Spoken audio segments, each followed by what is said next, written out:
Hello, my name is Perry. This is the 49th episode of BPerryFilms Podcast. I will be discussing the process of having and maintaining healthy hair. There are many hair types, and they aren't just slave to a specific ethnic group. These hair types include straight, wavy, curly, and coiled hair texture. In this video, I hope that you leave with a better understanding of the health status of your hair and how to identify the traumas that we put our strands through. This is meant to be an overview over the topic of hair. So, I did some research on this topic, and yes, I have a head full of hair. I just wanted to break this video down for people who have hair, people who don't understand their hair, and also for people who's been through different traumas, whether it's through chemicals, heat, not taking care of it, your diet, and much more. And that will be discussed in this video. So I want you to ask yourself, have you ever had the big chop? Have you ever put a perm in your hair, a texturizer? Have you ever put in a weave, a wig, put infusions, clip-ins? If those are some of your tools that you use, this is a video for you. And I think there's a big movement for natural hair coming back and people embracing their natural curl pattern and showcasing their hair strength and tenacity. First, we'll go over that there was a hair chart that was made by Andre Walker. Basically, it talks about the 4 types of hair. So type 1 is bone straight hair, like how I have my hair straightened for this video. And I decided for my birthday I wanted to give like the samurai type of look. And I always admire their hair and what they represent and how they were very family oriented, bringing people together and fighting for a good cause. Then you have type 2, which is wavy hair. This is for people who have like a little bump. It's not quite curly, but it has like that wave effect. And then for curly types, this is like type 3, where it's like a loose curl pattern, kind of resembles wavy, but it's more of a S curve instead of a zigzag like a Z. And then you have the type 4 hair, which is tightly coiled, and that is a really tight curl pattern. I think we should start with understanding our scalp, because that's where everything starts. If you don't have a healthy scalp, your hair is not going to grow. If you don't have a healthy scalp, your hair is going to be brittle, it's going to fall out, it's going to break your ends, and other traumas that may occur. And this could be actually the problem why you're not seeing ultimate growth or experiencing hair loss. So to understand the scalp, we'll understand what is an oily scalp. It's when your hair is, to understand if you have an oily scalp, you have to understand like when you wash your hair, this is your normal routine, and all of a sudden you feel that it's getting oily, or it feels like kind of weighed thin, and it feels like your hair is being like suppressed down. That's an indicator that your hair is oily, and it leaves your hair very shiny, and it could also mean that you have an imbalance of diets. Like I said, the foods that you eat, the way that you exercise, everything affects your body and hair. Think of your hair as protein keratin, which it is made out of, growing from your scalp, and you have to think of it as a plant. The more that you wash it, the more that you condition it, the healthier that it will be. But you have to understand your hair complexity. Some people, they don't need to wash your hair all the time. Some people do. But there's no judgment here, but find a routine that works for you. I recommend talking to a dermatologist. Like I said, if you don't have a healthy scalp, you're not going to have a healthy hair. Your hair is not going to grow to your waist or longer without having a healthy scalp. So let's talk about the dry scalp.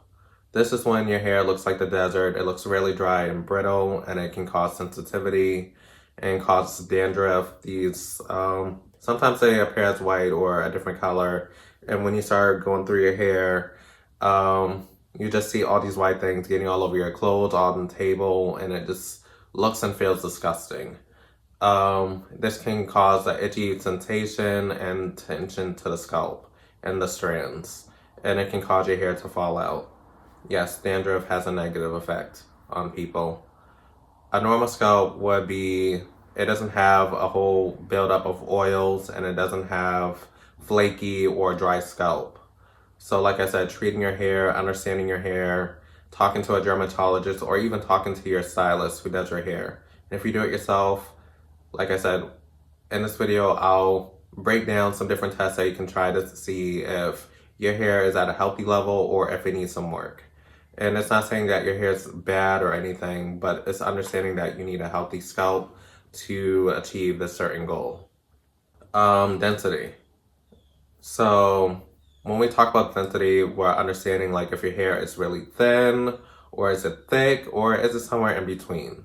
So you're gonna get a band similar to this, and you're gonna put your hair in a ponytail, and you're gonna slide it through.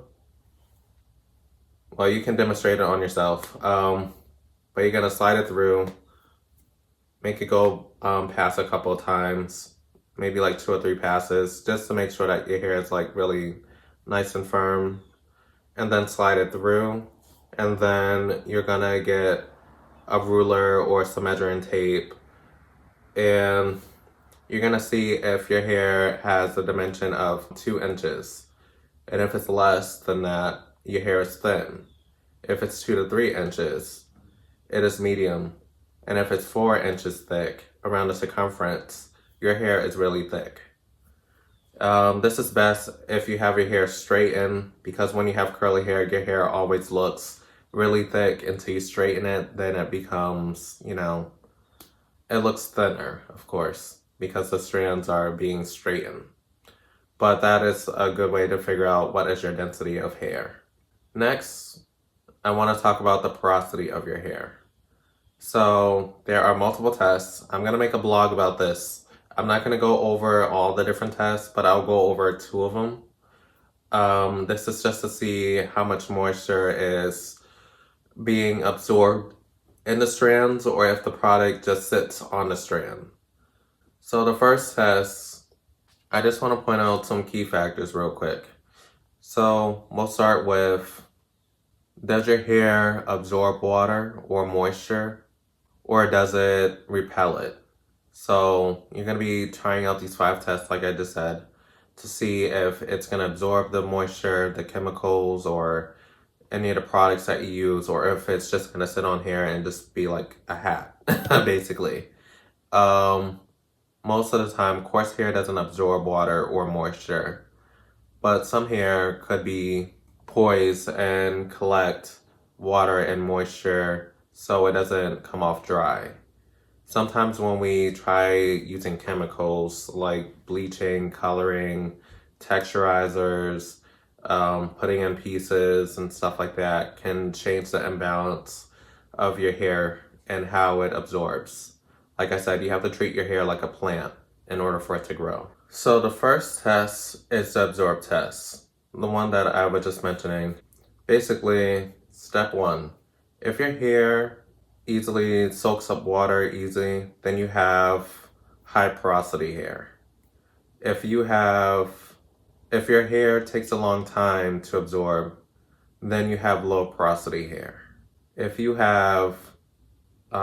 hair doesn't take too long or too short to absorb, then you have normal hair. The next one is the hair and the body tests. If your hair dries faster than your body, then you have high porosity hair. And if your body dries faster than your hair, then you have low porosity hair. And it's questionable how that works, because I would think it would take longer for your hair to dry, depending on how thick your hair is. So I would question mark that, but it's a test that you can try. Yeah. But the test that I am most familiar with is the float test. This is when you take a strand out of your hair. They say take some from the front, from the back, or from all the way in the middle. And just pick out maybe 1 or 2 strands from each one of those sections and drop it into a cup of water. Leave it in there for 5 minutes, but make sure that the water is at room temperature. Like I said, get you some water from the sink Make sure that the water gets at room temperature, so let it just sit down for like 10 minutes. Drop the strands in and let it work its magic for 5 minutes. Put on a timer, and you will see if the hair strands will fall either to the bottom, to the middle, or stay afloat. And the way that you would test out this is that if the hair sinks to the bottom, you have high porosity hair. And if your hair floats in the middle, you have normal porosity hair.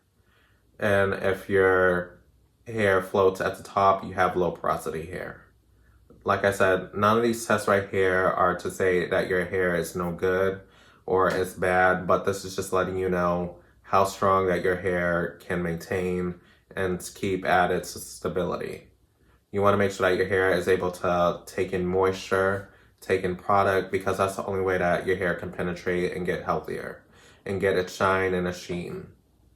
The next test is the strand test, and this is when you grab your hair from the root grab your hair from the ends and reach it up to the root, and depending on its roughness, will determine if your hair is at a high porosity or low porosity. So if your hair feels bumpy, like I said, I would recommend trying these tests with your hair straight versus when it's curly, because some people's hair might have more texture than others, so it's hard to pinpoint if your hair has issues or traumas through it. But anyways, if your hair feels bumpy or rough, that means that you have high porosity hair. And this has to do with the cuticles of the layers of the hair. If your hair feels smooth, then you have normal or low porosity hair. And that's that test. The fifth test is monitoring your it's called a moisturizing test. This is when you apply products using hair like creams, gels, and all those things to keep your hair moist and healthy and keep your hair in a certain style. If your hair is able to absorb the products and it feels drier over a short period of time, you have high porosity hair. But if your hair absorbs the product into the strands and feels moisturized all day, you have normal porosity hair. And I know a lot of people are using a lot of celebrity products and they're just like, I want to try this, I want to try that, and they'll make a claim saying that these products work on all hair textures, and that is not the case. What products work for straight hair might work specifically for straight hair, and for products that work for curly hair might work specifically for curly hair. But understand that there are two types of curly hair. There's the type 3 and then the type 4. So when you hear a celebrity say, this works for my hair, and you see their hair texture as a type 3, then yes, it's mainly for people of that hair texture group. And I'll put a display on the screen again, just to let you guys know what it looks like. I think it's important for us to understand what chemicals work best for our hair. Don't just try the product once, but use it for 2 or 3 times use. I recommend trying a product for at least a month and a half, so that's about 3 washes, or 6 washes depending on your hair texture, and see how your hair reacts to it. Because we can say that this didn't work for us and it made our hair frizzy, but is it the way that we put it in wrong? Is it the way that our hair is responding to the product? Is it something new? Is it, like I said, part of your diet that's helping, that's stopping your hair from absorbing the moisture that it needs to be nourished, you know? Like I said, you have to treat the hair like a plant, and I recommend testing out these 5 different tests. Like I said, I have tried the float test before. That works really well. My hair floats, so that puts me at low porosity. Sometimes it's in the middle, but most of the time it's at the top because my hair is very hydrated and doesn't need more moisture. I also tried the density test to see how thick my hair is. I think everybody should try it. I think it's a lot easier if your hair is not layered, but try to make your hair at the top or in the back, wherever has the most amount of hair can reach. Definitely try out that test. And a moisturizing test, everybody can try out. Like I said, if the product that sits on your head is probably not gonna get absorbed. So you really got to work it in there. Like I said, talk to a dermatologist to figure out what would work best for you and your needs. Okay, now it's time for the most important part of the test. And this is when you are treating your hair and trying to maintain it. I think this is most important because we are adding products to help hydrate and neutralize our hair follicles to make it more healthy, shiny, and all those good things to make it strong and powerful. You want to treat your hair like a plant. And I'm a person who's been through traumas with my hair. I had huge damage at the scalp, and I had to do protein treatments for a year just to repair the scalp so my hair wouldn't be brittle, break off, and making sure that I trim my hair regularly to make sure that it has sustained stability. And I shied away from using heat products for a total of 4 years. And now that I go to a salon, I'm transitioning to using heat, not too much heat, but enough that it gets my hair dry so it can be styled. But normally I would just air dry and all the good stuff like that. So I'll name out some products. I will not name any brands, and I want people to be aware that just because a celebrity comes up with a product doesn't mean that it works for all types of hair like they advertise. And I want to give a side note noting that when you are working with someone who has type 3 hair, type 4 hair may not be able to use the product because it's specifically for maybe looser curled hair. So you just can't be mad at the product or the results because it's not really geared towards you. Straight hair cannot use the same products as coily hair. Coily hair cannot use the same texture products as wavy hair. It just doesn't mix. And there are some hair textures that are in between, and some people have different hair textures in the front than in the back than in the middle. Some people have a wide variety of hair textures, and it's part of the process of figuring out what works for you. So some products may include shampooing.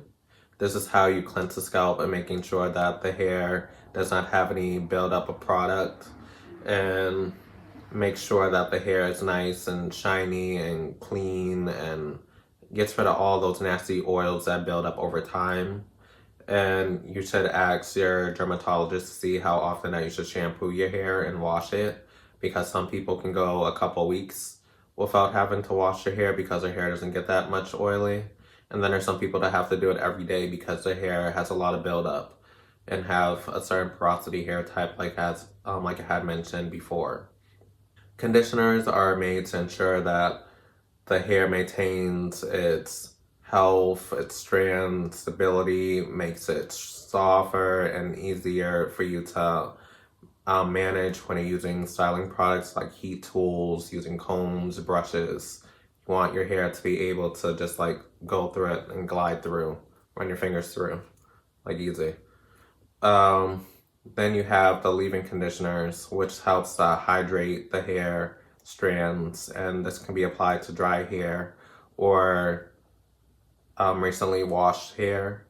So like as soon as you're done washing it and you are looking to dry it, apply the conditioner as needed. You don't need to put it on all the time, otherwise it causes more oils and all that stuff to build up in your hair again, because you don't know if the product seeps into the strands or if it just sits on it. And like I said, you don't want to have a greasy scalp because it can build up odor and make your hair really heavy or feel heavy. The next thing that I recommend is protein treatments. Like I told you, I used it for a year and it helped repair my scalp because it wasn't enough just cutting the ends, cutting it from how many inches to a shorter inch, or cutting it all the way off. Some people may do. If your scalp isn't healthy, the strands won't grow. It'll be brittle. As soon as you start touching it, it might just fall out. All that terrible stuff may happen to you. So you want to prevent that. But protein treatments are meant to strengthen the hair strands and fight against damage when applied. And it's recommended to use it every 6 weeks, so not too often. I recommend like every other month. or every 2 months, depending on your needs. Like I said, I went through heat damage, and I'm a person that doesn't really use heat on my hair. Like I said, I air dry my hair most of the time. And there are so many different remedies that you can use, whether it's beer, whether it's the eggs and mayonnaise. I know it sounds terrible and it smells disgusting, but I heard it works. Just throwing that out there. And then knowing what styling products to use, like if you're using hot combs, flat irons, the iron that you just wrap your hair around for curling, a curling wand, I think that's the name of it, or the one that you clamp the hair to make it wavy or get a specific look. But knowing what tools will work for you, getting combs and brushes so you can braid your hair, part your hair, but use everything with a grain of salt. Make sure that you're not putting too much heat on your hair because it can dry out your scalp, your strands. If you treat your hair like a plant, if it's too hot, the hair will become brittle and it will break off. People talk about breaking off ends. Yeah, just imagine it breaking off at the root. That will happen to you just like a plant. But you want to add a decent temperature, whether it's at 350 or 450, depending on your hair texture and how straight you want it. Apply heat as little as possible because you want to maintain the tenacity of your hair. Now we have protective styles. We have cornrows. Everyone knows I love me a cornrow because when you're doing a lot of dancing, a lot of working out, you don't got time to be doing your hair all the time, and it lasts a long time and it gives your strands a break. There are people who do fusions. That's when you have the individual strands either clipped on or they're applied to each strand, and your hair is mainly left out, but it allows you to have more volume or add color to it. There's clip-ins where the weft is clipped into your scalp, and they should be applied professionally, or if you know how to put it on correctly to prevent your hair from falling out. There's weaves that you can sew in. There's wigs that you can apply for 100% protection. However, if they're not applied on correctly, they can rip out your edges and other strands of hair. And I always recommend for people, if you're gonna add pieces, make sure that you take out your hair regularly and wash it and keep it moisturized.